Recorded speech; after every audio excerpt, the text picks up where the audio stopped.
வணக்கம் நட்புகளே, இது கதை பாக்ஸ் தமிழ். நான் சுதா. நீங்கள் ஒரு முக்கியமான விஷயம் பேசுகிறீங்க, ஆனால் யாரும் அதை காது கொடுத்து கேட்கலையா?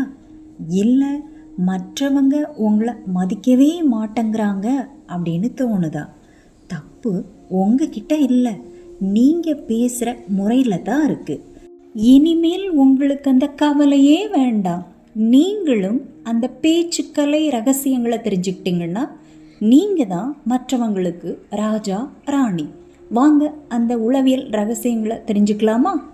முதலாவதா நாம் பார்க்க போகிறது த பவர் ஆஃப் பாஸ், அதாவது நிறுத்தி பேசுதல். நிறைய பேர் பதட்டத்தில் கடகடன்னு பேசிடுவாங்க, ஆனால் நீங்கள் அப்படி பேசாதீங்க. ஒரு கருத்தை, ஒரு விஷயத்தை நீங்கள் சொன்னதுக்கு அப்புறம் ஒரு 2 செகண்ட் அமைதியாக இருங்க. கொஞ்சம் கேப் விடுங்க. அந்த அமைதி நீங்கள் சொன்ன அந்த விஷயத்தை அவங்க மூளையில் ரொம்ப ஆழமாக பதிய வைக்கும். இது உங்களை ஒரு கான்ஃபிடென்ட்டான ஆளாக அவங்க முன்னாடி எடுத்து காட்டும், தெரிஞ்சுக்கோங்க. இரண்டாவதாக நாம் பார்க்க போகிறது த பென் ஃப்ராங்க்லின் எஃபெக்ட். அப்படின்னா ஒன்றும் இல்லைங்க, உதவி கேளுங்கள். உங்களுக்கு பிடிக்காத ஒருத்தரை உங்கள் பக்கம் இழுக்கணுமா? அவங்கக்கிட்ட ஒரு சின்ன உதவியை கேளுங்க. எடுத்துக்காட்டா, உங்ககிட்ட இருக்கிற அந்த பேனாவை ஒரு நிமிஷம் தர முடியுமா?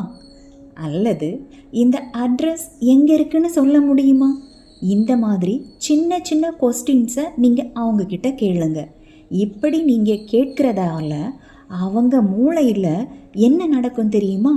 ஒருத்தருக்கு உதவி செய்யும்போது அவங்க மூளை அவங்களுக்கு தெரியாமலேயே உங்களை ஒரு நல்ல நண்பராக ஏற்றுக்க ஆரம்பிக்கும், தெரிஞ்சுக்கோங்க.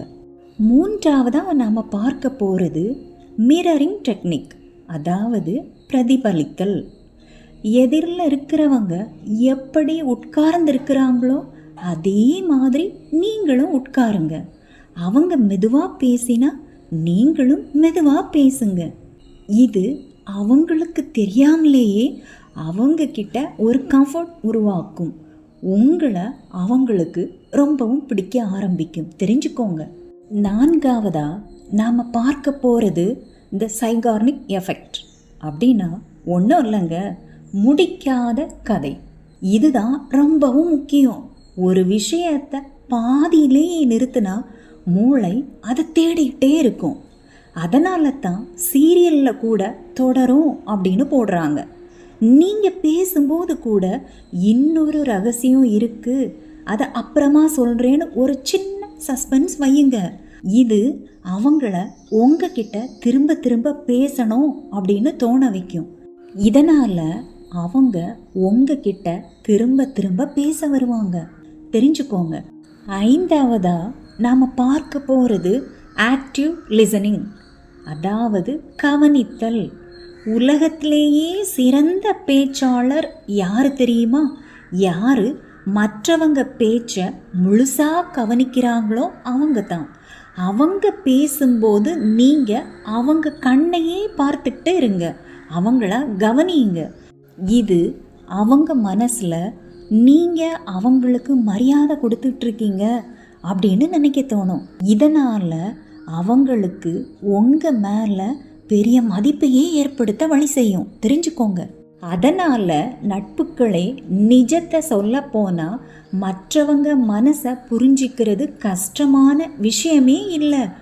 ஆனால் அதை சரியான வழியில் அணுகணும். வாழ்க்கையில் ஜெயிக்கிறதுக்கு திறமை மட்டுமே போதாது. சில நேரங்களில் இந்த மாதிரி புத்திசாலித்தனமான உளவியல் அணுகுமுறைகளும் தேவை, தெரிஞ்சுக்கோங்க. இன்றைக்கு நாம் பார்த்த இந்த 5 உளவியல் ரகசியங்களும் வெறும் டிப்ஸ் கிடையாது, இது ஒரு கலை. இதை நீங்கள் உங்கள் வாழ்க்கையில் பயன்படுத்த ஆரம்பிக்கும் போது உலகம் உங்களை பார்க்கிற விதமே மாறும். உங்கள் மேலே அவங்களுக்கு நம்பிக்கை வர ஆரம்பிக்கும், தெரிஞ்சுக்கோங்க. இந்த சிந்தனை உங்களுக்கெல்லாம் பிடிச்சிருந்துச்சுன்னா லைக் பண்ணிக்கோங்க. இதை போல் தொடர்ந்து வரணுன்னா கதை பாக்ஸ் தமிழ் சேனலை சப்ஸ்கிரைப் பண்ணிக்கோங்க. மீண்டும் செவ்வாய் இரவு 7 மணிக்கு புது தகவல்களோடு உங்களை வந்து சந்திக்கிறேன். அன்றில் தென் சுதா. தேங்க்யூ.